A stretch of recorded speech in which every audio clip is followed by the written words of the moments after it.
నేలపై, నీటిపై, గాలిలో ప్రయాణించే రవాణా సాధనాలకు ఒక్కొక్క దానికి 2 ఉదాహరణలు ఇవ్వండి. దీనికి మనం ఆన్సర్ చూసినట్టయితే భూమిపై రవాణా విధానాలు.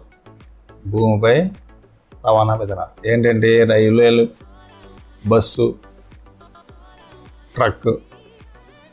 అలాగే నీటిపై రవాణా విధానాలకి ఓడలు, పడవ. గాలిలో రవాణా విధానాలకి విమానాలు, హెలికాప్టర్. ఇలా రాసుకోవచ్చు. ఒక మీటర్ డాష్ సెంటీమీటర్ సమానం. ఒక మీటరు డాష్ సెంటీమీటర్ సమానం. మనకి ప్రమాణాలు ఏంటి? మీటర్ తీసుకున్నట్లయితే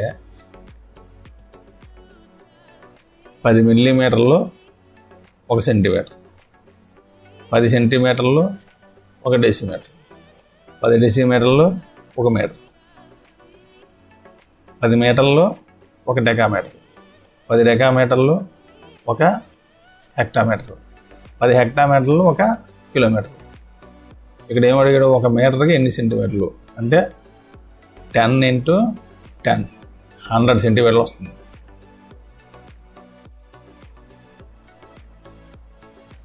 అంటే ఇదంతా 10 × 10 అంటే 100 సెంటీమీటర్లకి సమానం అన్నమాట.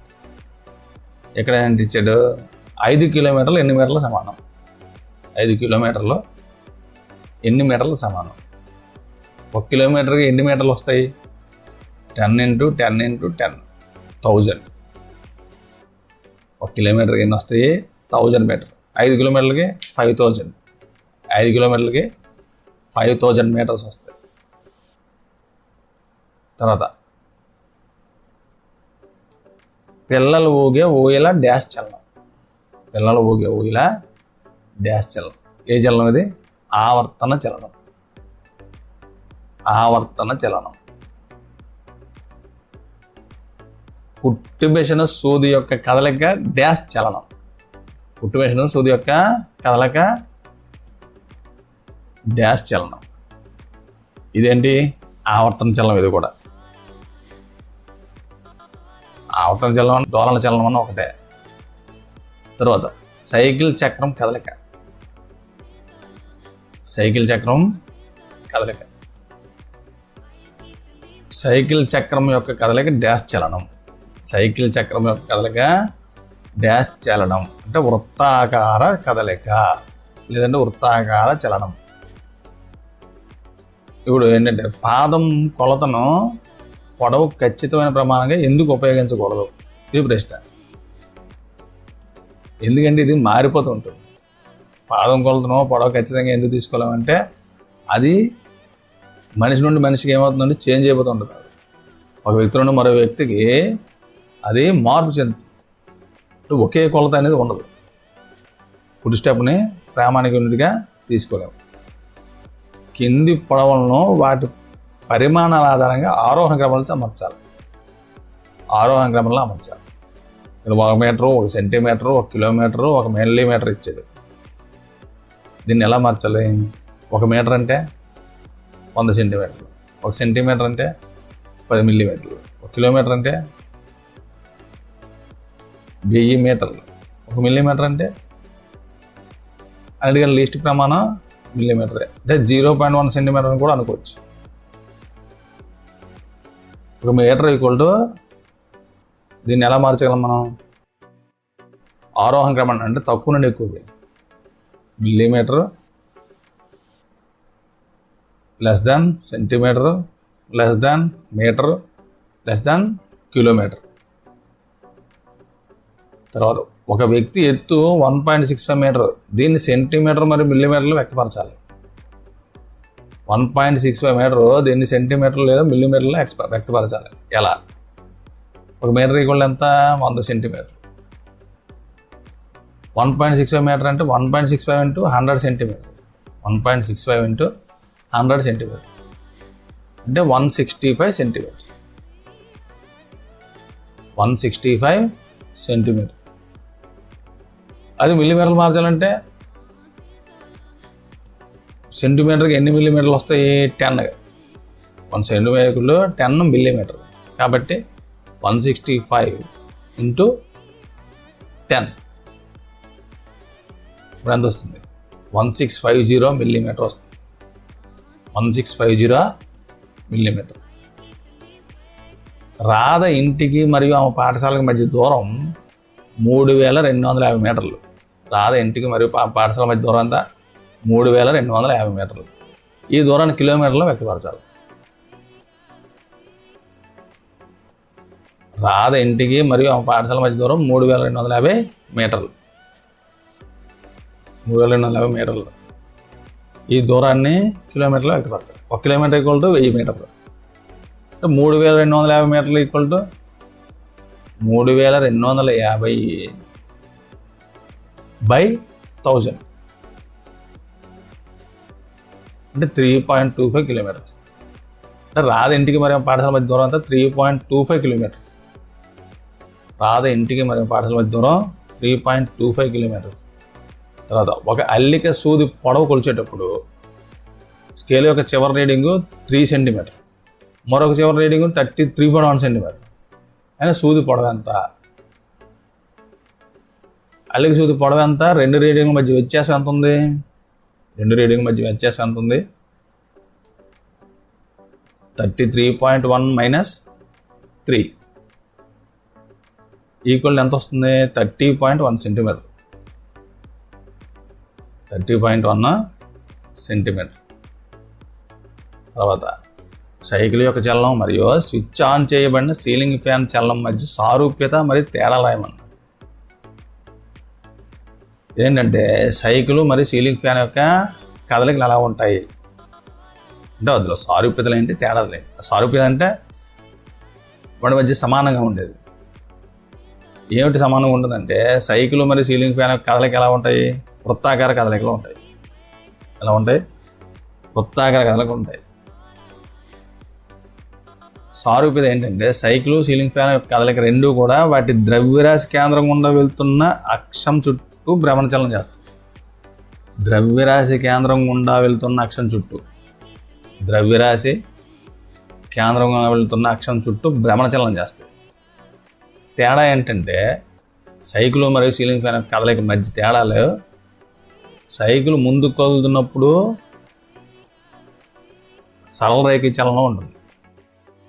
సరళ రేఖీయ చలనం ఉంటుంది సైకిల్ ముందుకు వెళ్తుంటే. అది సీలింగ్ ఫ్యాన్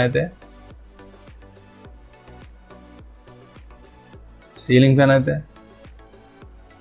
ఈ సరళ రేఖీయ చలనం ఉండదు, భ్రమణ చలనం ఉంటుంది.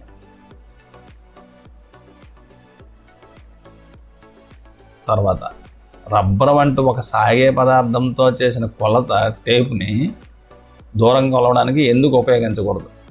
అలాంటి టేపుతో మీరు కొలిచిన దూరం గురించి ఎవరికైనా చెప్పాలో మీకు ఎదురే సమస్యలు ఏంటి? ఇది ప్రశ్న.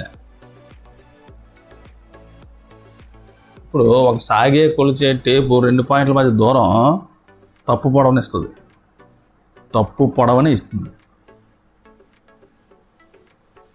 అంటే ఎలాస్టిక్ టేబుల్ పొడవులు ఏంటంటే మారిపోతూ ఉంటాయి.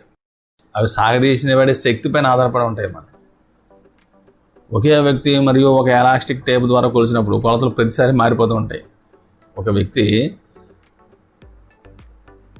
మనం ఒక్కరమే తీసుకొని 2-3 సార్లు ప్రయత్నం చేసినా సరే ఆ కొలతలు ప్రతిసారి మారిపోతూనే ఉంటాయి.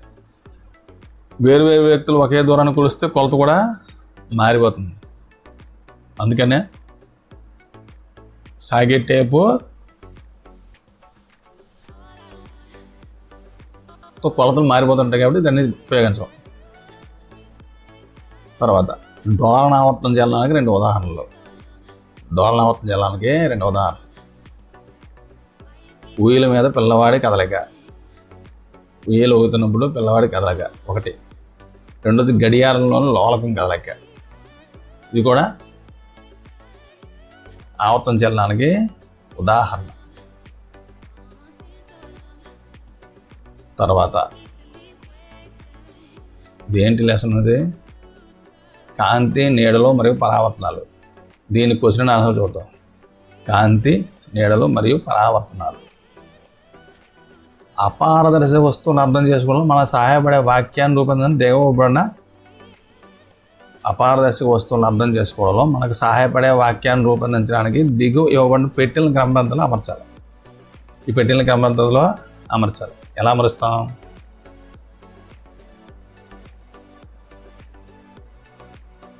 అపారదర్శక వస్తువులు నీడలను ఏర్పరుస్తాయి. ఇది 1 2 3 4 5 6 7 అనుకుంటే అపారదర్శక వస్తువులు నీడలను ఏర్పరుస్తాయి. తర్వాత కింద ఇవ్వబడిన వస్తువులు లేదా పదార్థాలను అపారదర్శక, పారదర్శక లేదా పాక్షిక పారదర్శక మరియు ప్రకాశించేవి లేదా ప్రకాశించనివి ఇలా వర్గీకరించమంటాడు. ఇందులో ఏమేమి ఉన్నాయో చూద్దాం. ఇందులో అపారదర్శక వస్తువులు ఏంటి? అపారదర్శక వస్తువులు అంటే కాంతిని వాటి గుండా వెళ్ళనివ్వని వస్తువులను అపారదర్శక వస్తువులు అంటారు. ఇక్కడ ఏమేమి ఇచ్చాడు? రాతి ముక్క, అల్యూమినియం షీటు, అద్దం, చెక్క బోర్డు, ఎర్రటి వేడి ఇనుము ముక్క, ఒక గొడుగు, వెలిగించిన ఫ్లోరెసెంట్ ట్యూబ్,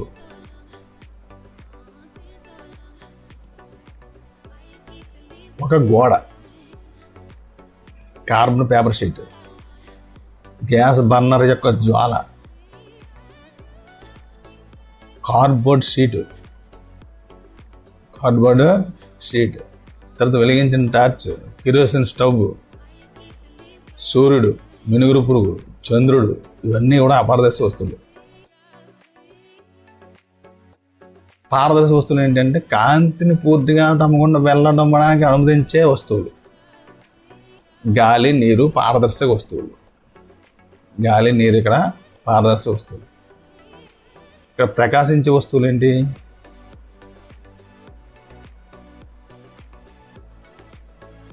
కాంతిని విడుదల చేసే లేదా విడుదల చేసే వస్తువులను ప్రకాశించే వస్తువులు అంటారు. కాంతిని విడుదల చేసే వస్తువులను ఎర్రగా వేడి చేసిన ఇనప ముక్క, వెలిగించిన ఫ్లోరెసెంట్ ట్యూబ్, గ్యాస్ బర్నర్ యొక్క జ్వాల, వెలిగించిన టార్చ్, సూర్యుడు, మినుగురు పురుగు, ఇవన్నీ ప్రకాశించే వస్తువులు. ప్రకాశించని వస్తువులు, స్వయంగా కాంతిని విడుదల చేయని వస్తువులను ప్రకాశించని వస్తువులు అంటారు. స్వయంగా కాంతిని విడుదల చేయని వస్తువులు. ఇందులో ఏమున్నాయి? గాలి, నీరు, ఒక రాతి ముక్క, అల్యూమినియం షీటు, ఒక అద్దం, ఒక ఓపెన్ బోర్డు, ఒక పాలిథిన్ షీటు, ఒక సీడీ, ఒక ప్లెయిన్ గ్యాస్ షీటు, ఒక ప్లెయిన్ గ్లాస్ షీటు, పొగమంచు, గొడుగు, గోడ, carbon paper sheet, carbon paper sheet, ఒక cardboard sheet, cellophane sheet, wire mesh, kerosene stove, చంద్రుడు, ఇవి కూడా కాంతి లేని వస్తువులు. ఇవన్నీ కూడా కాంతి లేని వస్తువులు. ఒక విధంగా పట్టుకుంటే వృత్తాకార నీడను, మరొక విధంగా పట్టుకుంటే దీర్ఘచతురస్రాకార నీడను, చాకారాన్ని సృష్టించను తెలుసా అని అడుగుతున్నాడు. ఒక విధంగా పట్టుకుంటే వృత్తాకార నీడను, మరొక విధంగా పట్టుకుంటే దీర్ఘచతురస్రాకార నీడను ఇచ్చే అనేక విషయాలు ఉన్నాయి. ఒక విధంగా పట్టుకుంటే వృత్తాకార నీడ, మరొక విధంగా పట్టుకుంటే దీర్ఘచతురస్రాకార నీడ. అది ఎలాగంటే సిలిండర్ తీసుకోండి. సిలిండర్ని ఒక రకంగా పట్టుకుంటే అది వృత్తాకార నీడను ఇస్తుంది. అదే దాన్ని మార్చి పట్టుకుంటే దీర్ఘచతురస్రాకార నీడను ఇస్తుంది. పూర్తిగా చీకటిగా ఉన్న గదిలో మీరు మీ ఎదురుగా దర్పణం పట్టుకుంటే దర్పణంలో ప్రతిబింబం కనిపిస్తుందా? చీకటి గదిలో కాంతికి ఏంటి అవకాశం లేదు. కాబట్టి ఏంటంటే మనము ప్రతిబింబాన్ని చూడలేం. ఎప్పుడు చూడగలం అంటే కాంతి పరావర్తనం చెందిన మనం చూడగలం, లేకపోతే చంద్రుడు చూడలేం. కాంతి పరావర్తనం చెందినప్పుడు అద్దంలో మనం ప్రతిబింబం మాత్రం చూడగలం. తర్వాత విద్యుత్తు మరియు విద్యుత్ వలయాలు. విద్యుత్ మరియు విద్యుత్ వలయాలు ఇందులో ఏమన్నా చూద్దాం. విద్యుత్ వలయాన్ని తెరవడానికి ఉపయోగించే పరికరాన్ని డ్యాష్ అంటారు. విద్యుత్ వలయాన్ని తెరవడానికి ఉపయోగించే పరికరాన్ని డ్యాష్ అంటారు. ఏమంటారు? స్విచ్ అంటారు. స్విచ్. విద్యుత్ ఘటంలో డ్యాష్ ధ్రువాలు ఉంటాయి. విద్యుత్ ఘటంలో డ్యాష్ ధ్రువాలు ఉంటాయి. ఎన్ని ధ్రువాలు ఉంటాయి? 2 ఉంటాయి. ఒప్పు లేదా తప్పును గుర్తించాలంట. లోహాల ద్వారా విద్యుత్ ప్రవహించగలదు. లోహాలు ఏంటి? విద్యుత్కి మంచి వాహకాలు, కాబట్టి ఇది వాస్తవమే. లోహ తీగలకు బదులుగా ఒక వలయాన్ని చేయడానికి జనపనార తీగను ఉపయోగించవచ్చు. ఇదేంటి? జనపనార తీగ అనేది ఏంటి? విద్యుత్ అవాహకం, అంటే విద్యుత్ బంధకం, కాబట్టి ఇది విద్యుత్ ప్రసరింపనివ్వదు. ఇందులో నుండి విద్యుత్తు ప్రవహించదు, కాబట్టి ఇది ఆన్సర్ ఏంటి? రాంగ్. దాని నుండి కరెంటు ప్రవహించదు. థర్మోకోల్ షీట్ గుండా విద్యుత్ ప్రవహించగలదు. ఇది కూడా రాంగ్, ఎందుకంటే థర్మోకోల్ విద్యుత్తు ఏంటి? విద్యుత్ బంధకం అది, కాబట్టి విద్యుత్తు ప్రవాహం దాని గుండా ప్రవహించదు. విద్యుత్ ప్రవాహం దాని గుండా ప్రవహించదు. పటంలో చూపిన అమరికలో బల్బు ఎందుకు వెలగదో వివరించమంటున్నాడు. బల్బు ఎందుకు వెలగదో అడుగుతున్నాడు. అంటే టెస్టర్ ఏంటంటే ఒక చివర ప్లాస్టిక్తో తయారు చేయబడి కదా, విద్యుత్ ప్రవాహాన్ని దాని ద్వారా ప్రవహించనివ్వదు, కాబట్టి బల్బు వెలగదు.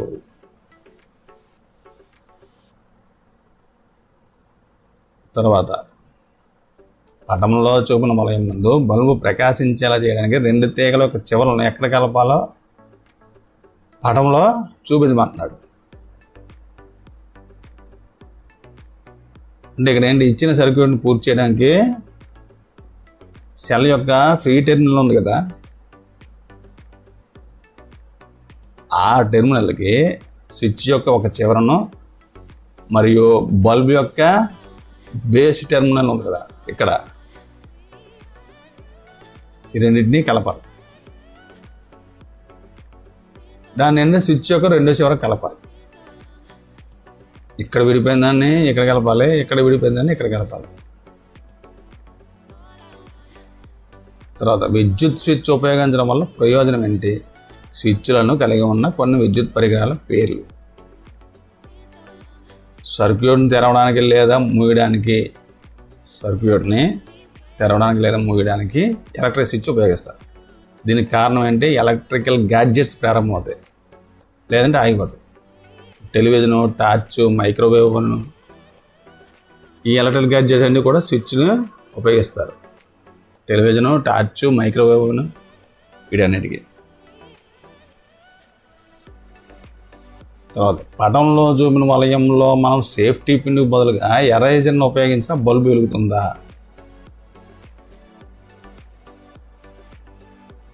వెలగదు. ఎందుకు అంటే ఎరేజర్ ఒక ఇన్సులేటర్.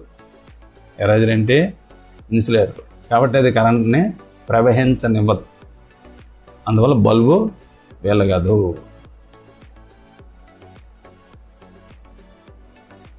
తర్వాత 9.15లో చూపించిన వలయంలో బల్బు వెలుగుతుందా అని అడుగుతున్నాడు.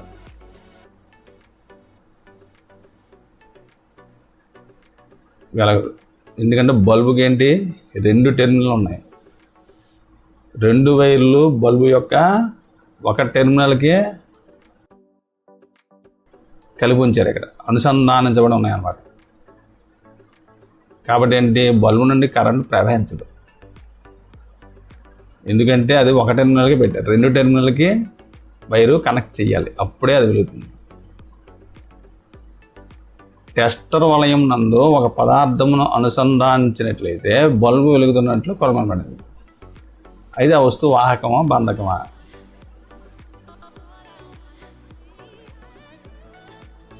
ఇచ్చిన వస్తువు విద్యుత్ యొక్క మంచి వాహకం, కరెంటు దాని గుండా వెళ్తుంది, మరియు టెస్టర్ యొక్క బల్బు మెరుస్తుంది. మీ ఇంట్లో ఎలక్ట్రిక్ స్విచ్ని మరమ్మతు చేస్తున్నప్పుడు ఎలక్ట్రీషియన్ రబ్బర్ గ్లౌస్ ఎందుకు ఉపయోగిస్తాడు? మానవ శరీరం ఏంటంటే మంచి విద్యుత్ వాహకం, మానవ శరీరం మంచి విద్యుత్ వాహకం. అయితే రబ్బర్ ఏంటి? ఒక ఇన్సులేటర్. అదే రిపేర్ సమయంలో ఎలక్ట్రీషియన్ ఏం చేస్తాడంటే రబ్బర్ చేతితొడుగులు ధరించి ఉన్నాడంటే శరీరం నుండి కరెంటు ప్రవహించడానికి అవకాశం లేకుండా చేస్తుంది రబ్బర్, కరెంట్ అనుమతించదు. కాబట్టి ఏంటంటే ప్రమాదాలు నివారించడానికి ఎలక్ట్రీషియన్లు ఏం చేస్తారంటే రబ్బర్ చేతితొడుగులు ఉపయోగిస్తారు, రబ్బర్ చేతితొడుగులు ఉపయోగిస్తారు. మరమ్మతు పని కోసం ఎలక్ట్రీషియన్లు ఉపయోగించే స్క్రూ డ్రైవరు మరియు శ్రావణం వంటి సాధనాల పిడులపై సాధారణంగా ప్లాస్టిక్ లేదా రబ్బర్ తొడుగులు ఉంటాయి. ఎందుకు? ప్లాస్టిక్ రబ్బర్ ఏంటంటే విద్యుత్ బంధకాలు, అవి విద్యుత్తును ప్రవహించనివ్వవు. ఎందుకని వీళ్ళు మరమ్మతులు చేసేటప్పుడు స్క్రూ డ్రైవర్లు, ప్లేయర్లు వంటి సాధనాలకి హ్యాండిల్స్ ప్లాస్టిక్ లేదా రబ్బర్తో కప్పబడి ఉంటాయి. సాధనాలకి హ్యాండిల్స్ రబ్బరు లేదా ప్లాస్టిక్లో కప్పబడి ఉంటాయి. తద్వారా విద్యుత్ ప్రవాహం ఆ సాధనాల ద్వారా శరీరానికి ఎలాంటి హాని చేయదు.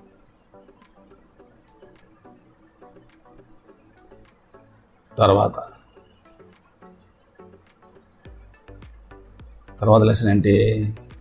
అయస్కాంతాలతో సరదాలు. అయస్కాంతాలతో సరదాలు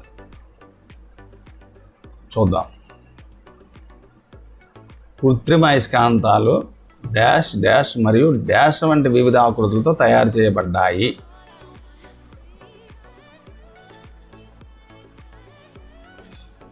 ఎలా తయారు చేస్తారు?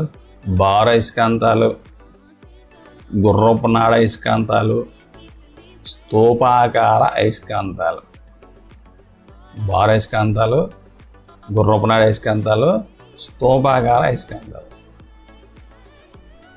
ఇవి ఎగ్జాంపుల్స్ అన్నమాట.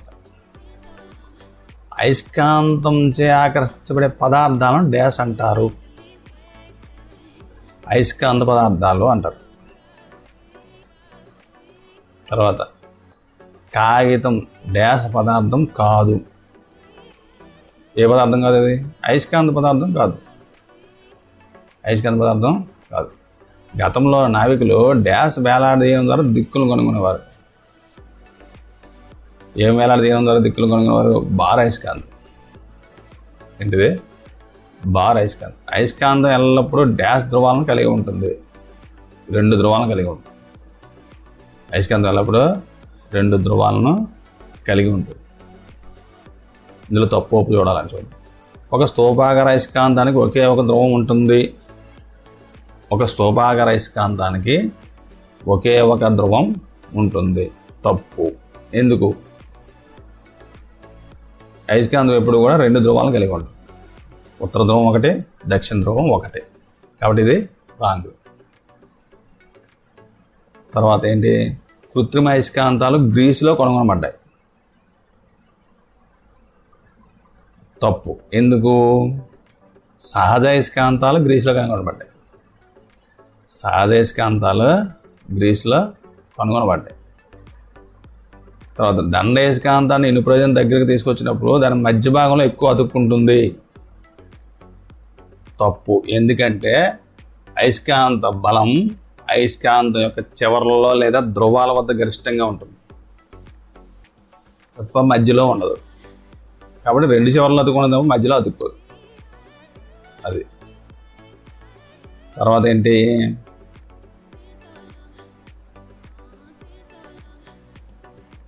అయస్కాంతం యొక్క సజాధ్రువాలు ఒకదానినొకటి వికర్షించుకుంటాయి. సజాతి ధ్రువాలు ఒకదాన్నొకటి వికర్షించుకుంటాయి. అది కరెక్టా రాంగా? అంటే కరెక్ట్. సజాతి ధ్రువాలు వికర్షించుకుంటాయి, విజయ ధ్రువాలు ఆకర్షించుకుంటాయి. తర్వాత దండయస్కాంతాలు ఎల్లప్పుడూ ఉత్తర దక్షిణ దిశలను చూపుతాయి. దండయస్కాంతాలు ఎల్లప్పుడూ ఉత్తర దక్షిణ దిశలు చూపుతాయి. అది ఉత్తర దక్షిణ చూపుతాయి కాబట్టి కరెక్ట్, నిజం. తర్వాత ఏంటి? ఏ ప్రదేశంలో తూర్పు పడమర దిశను కనుగొనడానికి దిక్సూచన ఉపయోగించవచ్చు. ఏ ప్రదేశంలోనైనా తూర్పు పడమర దిశలను కనుగొనడానికి దిక్సూచన ఉపయోగించవచ్చు. తూర్పు పడమర కనుక్కోవడానికి దిక్సూచన ఉపయోగించవచ్చు అన్నాడు. అంటే ఏం లేదు, ఇప్పుడు మనం వేలాడ తీసినప్పుడు ఎలాగా అది ఉత్తర దక్షిణ దిశ చూపుతుంది. దానికి ఆపోజిట్గా ఏముంటాయి? అవే కదా తూర్పు పడమర దిశలు. కాబట్టి మనం ఉపయోగించవచ్చు, నిజం కింద చెప్పచ్చు. రబ్బర్ ఒక అయస్కాంత పదార్థం. రబ్బర్ అయస్కాంత పదార్థం కాదు, ఇది దేనికి ఆకర్షించబడదు. కాబట్టి ఇదేంటిది?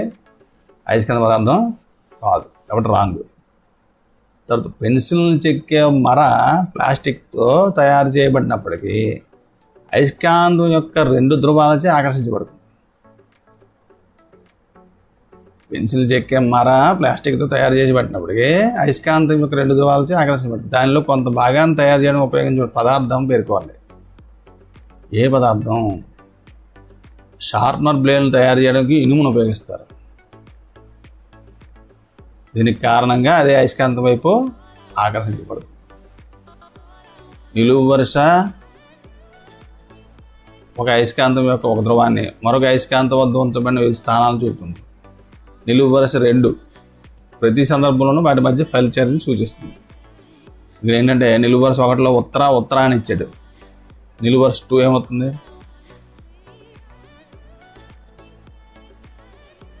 వికర్షణ. ఏమిటవుతుంది ఇక్కడ? వికర్షణ. తర్వాత ఏమి ఇచ్చాడు? ఉత్తర మళ్ళీ ఉత్తర ఇచ్చాడు. ఉత్తర అనేది రాంగ్. ఉత్తర దక్షిణ అయి ఉండాలి, అప్పుడు ఇది ఆకర్షించబడుతుంది.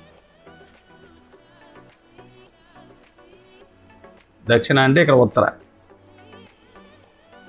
ఆకర్షించబడుతుంది, ఇక్కడ దక్షిణ అయితే వికర్షించబడతాయి. తర్వాత అయస్కాంతం యొక్క ఏవైనా 2 ధర్మాలను రాయండి. ధర్మాలు ఏం రాస్తారు? ఒక అయస్కాంతం ఎల్లప్పుడూ 2 ధ్రువాలను కలిగి ఉంటుంది. ఒక అయస్కాంతం ఎల్లప్పుడూ 2 ధ్రువాలను కలిగి ఉంటుంది. అది వేలాడదీసినప్పుడు ఎప్పుడు ఉత్తర దక్షిణ దిశలను చూపుతుంది. ఒక అయస్కాంతాన్ని స్వేచ్ఛగా వేలాడదీస్తే అది ఉత్తర దక్షిణ దిశలను చూపుతుంది. తర్వాత దండయస్కాంతం యొక్క ధ్రువాలు ఎక్కడ ఉంటాయి? దండయస్కాంత ధ్రువాలు ఎక్కడ ఉంటాయి? 2 చివర్లో ఉంటాయి. ఉత్తర దక్షిణ ధ్రువాలు, నార్త్ సౌత్. ఒక దండయస్కాంతానికి దాని ధ్రువాలను సూచించే గుర్తులు లేవు. ఏ కొన వద్ద ఉత్తర ధ్రువం ఉన్నదో మీరు ఎలా కనుక్కుంటారు?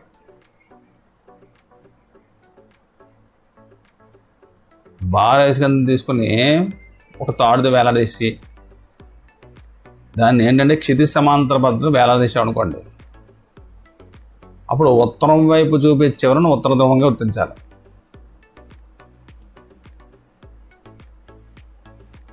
దీనికోసం అంటే 2-3 సార్లు ప్రయత్నం చేసి దాన్ని వేలాడదీసి ఉత్తరం తీసి ఎటువైపు ఉందో దాని వైపు చూసి మనం గుర్తుని పెట్టాలన్నమాట.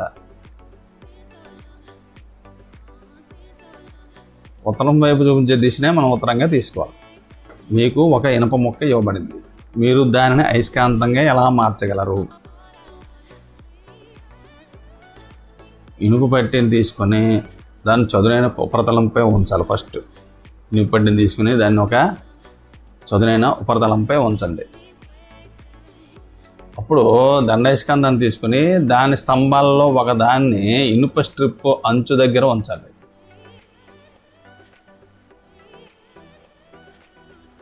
దాన్ని ఎత్తకుండా ఏం చేయాలంటే ఒక చివరి నుండి వేరే చివరికి ఇనుప పట్టిని పొడవునా కదిలించాలన్నమాట. ఇప్పుడు అయస్కాంతాన్ని ఎత్తి మళ్ళీ ప్రారంభించిన చోట స్తంభాన్ని అదే స్ట్రిప్ బిందువుకి తీసుకురావాలి. అలాగే 34 సార్లు చేయాలి. అలాగా 34 సార్లు చేస్తే స్ట్రిప్ దగ్గర కొన్ని ఇనుప రోజులు తీసుకుంటే అప్పుడు స్ట్రిప్ ఏం చేస్తుంది, ఇనుప రోజుల్ని ఆకర్షిస్తుంది. అంటే అప్పుడే మనం చెప్పుకోవచ్చు అన్నమాట, ఇనుప పట్టి అయస్కాంతంగా మారిందని సూచిస్తుంది. ఇనుప పట్టి అయస్కాంతంగా మారిందని సూచిస్తుంది. దిక్కులను కనుగొనడానికి దిక్సూచి ఎలా ఉపయోగపడుతుంది? దిక్కులను కనుగొనడానికి దిక్సూచి ఎలా ఉపయోగపడుతుంది?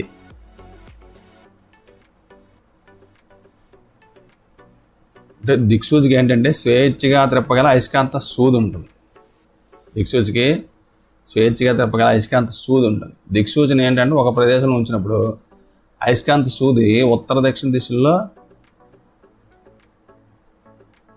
దిక్సూచిని ఒక ప్రదేశంలో ఉంచినప్పుడు అయస్కాంత సూది ఏం చేయాలి, ఉత్తర దక్షిణ దిశల్లో అది చూపబడుతుంది అన్నమాట.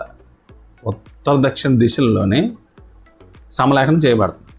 దిక్సూచి సూది యొక్క ఎరుపు బాణం ఏంటంటే ఉత్తర ధ్రువం అని, రెండో చివరి దక్షిణ ధ్రువం అని పిలుస్తారు. దిక్సూచి యొక్క సూది యొక్క ఎరుపు భాగం ఏంటి, ఉత్తర ధ్రువం అని, మరొక చివరిని దక్షిణ ధ్రువం అని పిలుస్తారు. ఒక తొట్టిలో నీటిలో తేలియాడుతున్న బొమ్మ పడవ వైపు ఒక అయస్కాంతం వివిధ దశలో తీసుకురాబడింది. ప్రతి దశలోనూ గమనించిన ఫలితం నిలువు వరుసలోనూ గమనించిన ఫలితాల కారణాలు రెండు వరుసలో ఉంది. అయితే నిలువు వరుస 1లో ఇచ్చిన వాక్యాలను నిలువు వరుస 2లో వాడితే జతపరచాలి. ఇవి ఎలా జతపరుస్తారు? పడవ అయస్కాంతం వైపు ఆకర్షించబడుతుంది. పడవ అయస్కాంతం వైపు ఆకర్షించబడుతుంది. పడవ అయస్కాంత పదార్థంతో తయారు చేయబడింది. అది పడవ అయస్కాంత పదార్థంతో తయారు చేయబడింది. రెండోది ఏంటి, అయస్కాంతం వల్ల పడవ ప్రభావితం కాదు. అంటే పడవ అయస్కాంతం లేని పదార్థంతో తయారు చేయబడింది. పడవ అయస్కాంతం అంటే పడవ అయస్కాంత పదార్థంతో తయారు చేయబడింది.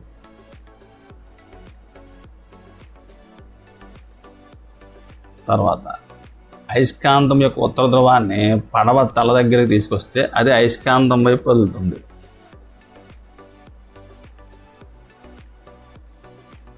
అంటే ఏం చేయాలి, పడవ దక్షిణ ధ్రువం తలవైపు ఉండేలా చూసుకోవాలి. అంటే పడవ తలవైపు దక్షిణ ధ్రువం ఉండేలా దానిలో అయస్కాంతం అమర్చబడింది.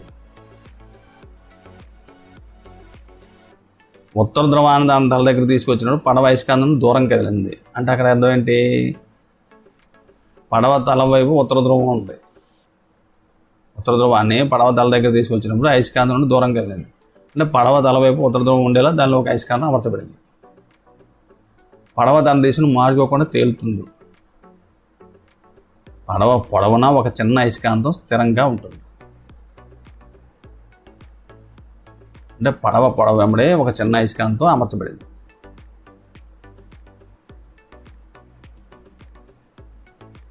తర్వాత మన చుట్టూ ఉండే గాలి. తర్వాత ఏంటి, మన చుట్టూ ఉండే గాలి. గాలి యొక్క సంఘటనము ఏమిటి?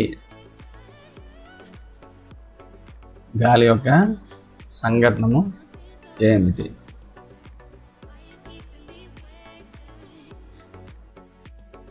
గాలి యొక్క సంఘటనము ఏమిటి? ఏమని రాయొచ్చు? గాలి అనేది ఏంటంటే నైట్రోజన్, ఆక్సిజన్, కార్బన్ డైఆక్సైడ్, నీటి ఆవిరి మరియు ధూళి కణాలతో ఉన్న వాయువుల మిశ్రమం. ఏంటిది? గాలి అనేది నైట్రోజన్, ఆక్సిజన్, కార్బన్ డైఆక్సైడ్, నీటి ఆవిరి మరియు కొన్ని ధూళి కణాలతో కూడిన వాయువుల మిశ్రమం. 78% ఏముంది? నైట్రోజన్, నత్రజని. 21% ఏముంది? ఆక్సిజన్. మిగిలిన 1% మిగిలిన వాయువులు ఉన్నాయి. ఆర్గాన్ ఎంత ఉంది? 0.9%. Carbon dioxide 0.03%. అలాగే దుమ్ము, పొగ, నీటి ఆవిరి ఇవన్నీ కూడా వివిధ పరిమాణంలో ఉంటాయి. అయితే వీటి పరిమాణం ఏంటి? ఒక ప్రదేశం నుండి మరో ప్రదేశానికి మారుతూ ఉంటుంది. ఒక ప్రదేశం నుండి మరో ప్రదేశానికి మారుతూ ఉంటుంది. తర్వాత శ్వాసక్రియకి గాలిలోని ఏ వాయువు అవసరం? ఆక్సిజన్ వాయువు శ్వాసక్రియకు అవసరం. మండుడు గాలి సహాయపడుతుందని ఎలా నిరూపిస్తారు? దీనికి ఒక కుర్చీ ఉంది. ఏంటంటే 2 మండుతున్న కొవ్వొత్తులు తీసుకొని ఒక టేబుల్ మీద ఉంచాలి. అప్పుడు ఏంటంటే ఒక కొవ్వొత్తిని తలకిందులుగా ఉన్న గాజు టంబ్లర్తో కప్పేయాలి. అప్పుడు ఏమవుతుంది? తలకిందులుగా ఉన్న గాజు గ్లాస్తో కప్పబడిన కొవ్వొత్తి కొంత సమయం తర్వాత ఏంటంటే ఆరిపోతుంది. మరో కొవ్వొత్తి మండుతూనే ఉంటుంది అన్నమాట. దీన్ని బట్టి గాజు టంబ్లర్ లోపల గాలి లేకపోవడం వల్ల ఇలా జరుగుతుందని మనం అర్థం చేసుకోవచ్చు. గాలి దానానికి మద్దతు ఇస్తుందని కూడా చెప్పచ్చు. అంటే గాజు టంబ్లర్లో ఉండే గాలి మనడంలో వినియోగించబడుతుంది. తర్వాత కొంత సమయం తర్వాత అది అయిపోయిన తర్వాత దహనానికి సహకరించదు. అంటే గాలి ఉంటేనే మండుతుంది. గాలి దహనానికి మద్దతు ఇస్తుందని చెప్పవచ్చు. తర్వాత నీటిలో గాలి కరుగుతుందని ఎలా చెప్తాం? ఇక్కడ కూడా చిన్న ప్రయోగం. గాజు బేగర్లోని పాతలో కొంచెం నీరు తీసుకోవాలి. దాన్ని స్టవ్ మీద వేడి చేయాలి. వేడి చేసిన తర్వాత నీటి మరిగే ముందు పాత్ర లోపల ఉపరితలాన్ని జాగ్రత్తగా పరిశీలిస్తే చిన్న చిన్న బుడగలు మనకి కనిపిస్తాయి. అంటే వేడి చేసినప్పుడు నీటిలో కరిగిన గాలి బుడగలుగా బయటకు వస్తుంది. అంటే ఈ చర్య వల్ల ఏంటంటే గాలి నీటిలో కరిగిపోయిందని చూపిస్తుంది. మనకి గాలి నీటిలో కరిగిందని చూపిస్తుంది. తర్వాత నీటిలో ఉంచిన దూది ఉండ ఎందుకు కుదించుకుపోతుంది? ఎందుకంటే దూది ముద్దలు ఏంటంటే గాలితో నిండిన గాలి అంతరాలు కలిగి ఉంటాయి. దూది ముద్దలు గాలితో నిండిన గాలి అంతరాలను కలిగి ఉంటాయి. ఈ వంతులు నీటిలో ముంచినప్పుడు గాలి నీటితో భర్తీ చేయబడుతుంది. అంటే ఖాళీలో నుండి గాలి వెళ్ళిపోతుంది అన్నమాట. అంటే ఖాళీలు తొలగించడానికి కారణమైపోతుంది. అప్పుడు దూది ముద్దలు కుచించిపోయేలా చేస్తున్నారు.